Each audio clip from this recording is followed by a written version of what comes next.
Chung-Wen Lai is no stranger to a little risk. As a former trader, he was used to making big bets on businesses. I used to work in Barclays as a trader. It's a very good life, maybe too good. So when he stumbled upon an idea to build a business of his own, he was all in, even if that meant switching the stock exchange floor for a mattress on his office floor. That is being desperate because you just didn't have enough time to go home. And getting a little imaginative with the truth. And obviously if I went to a client and I said that I have one van and half the time it's out of commission, she would probably tell me to get lost. So I said, no, we have multiple vans, don't worry about it. Chung-Wen is the co-founder and CEO of NinjaVan, the multi-million-dollar express delivery business that's become a driving force behind Southeast Asia's booming e-commerce industry. The 32-year-old started the company here in Singapore with two friends back in 2014, and is now the trusted business partner of some of the region's biggest retailers.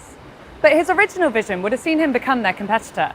Slightly more than 5 years ago, I was running kind of an e-commerce company, small e-commerce company selling online, primarily in Singapore. And every time we had an online customer, we went, wow, that's really easy to get a customer in no shop, nothing required.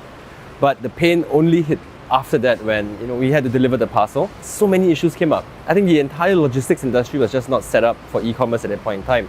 So foolishly, I said, why don't we open a logistics company to solve this problem? And it should be easy, in a year we should be done, and let's find something else to do.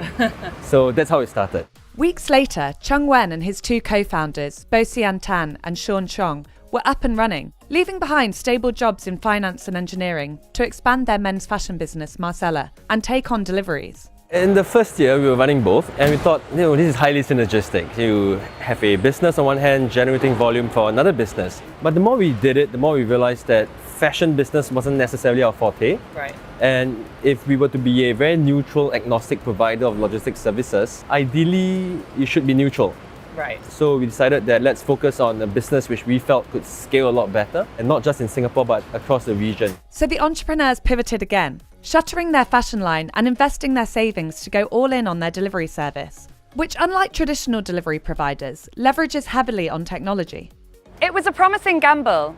E-commerce in Southeast Asia is expected to grow to $150 billion by 2025, thanks to rising internet penetration and an expanding middle class. But when it came to delivering orders, the region was lagging behind. According to the World Bank's Logistics Performance Index, the majority of Southeast Asian nations, with the exception of Singapore, have a long way to go to meet the infrastructure capabilities of the most advanced economies. I would say I knew more about the micro aspects about it than the macro trend when I started it. I have a problem, I have a business, I'm an e-commerce seller. I know the pain points, I know how to solve it. The three friends soon found out they were not the only ones eager for a new and improved logistics system across Southeast Asia, however. Indeed, just months after launching in Singapore in 2014, NinjaVan expanded to Malaysia and Indonesia. By 2016, it was live in Vietnam, the Philippines, and Thailand. Today, the company claims to have 100% coverage in its 6 existing markets and plans to go live in Brunei later this year. I think it's in Luzon in Philippines. Okay. We have pictures of parcels being delivered by ox cart as well. Wow. So you're really in the most rural part. We're You're in 100% coverage. Yeah, 100%. Chung-Wen says that has everything to do with NinjaVan's technology, which has enabled the business to scale quickly and empower its drivers, known as ninjas, to efficiently sort and deliver orders, even in the most remote locations. The less people have to think, the more scalable a business gets, the more consistent a business gets.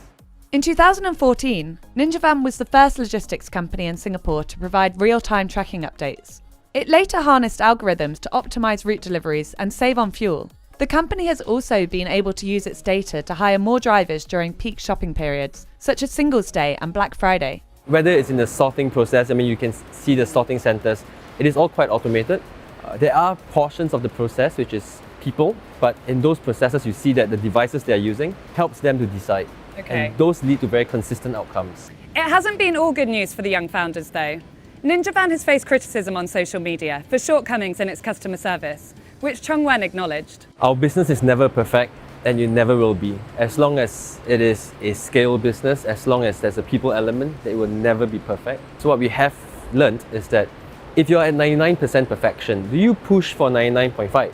Or do you push really hard to make sure that the 1% of errors are handled in a perfect manner? So that's where we're focusing on a lot. That determination is something that's caught the eyes of investors, including Facebook co-founder Eduardo Saverin, who helped fund the company's international expansion. Koi-Yi Lim from Monks Hill Ventures was another one of NinjaVan's early supporters. I sat down with him to learn why. I first met Changwen and the team when they were pitching me Mozilla, and we weren't so compelled by it. But in the conversation talking to Changwen, he shared with us the challenges that he had. And through the conversation, he had ideas about how to make it better. Were there particular characteristics that really stood out that made them look like go-getters? I think so. I think it's the right balance between being thoughtful, at the same time being biased towards action. Right, you can be thinking too much and doing too little, right, or doing too much but not really thinking about it. Changwen is hoping that will stand him in good stead as competition heats up.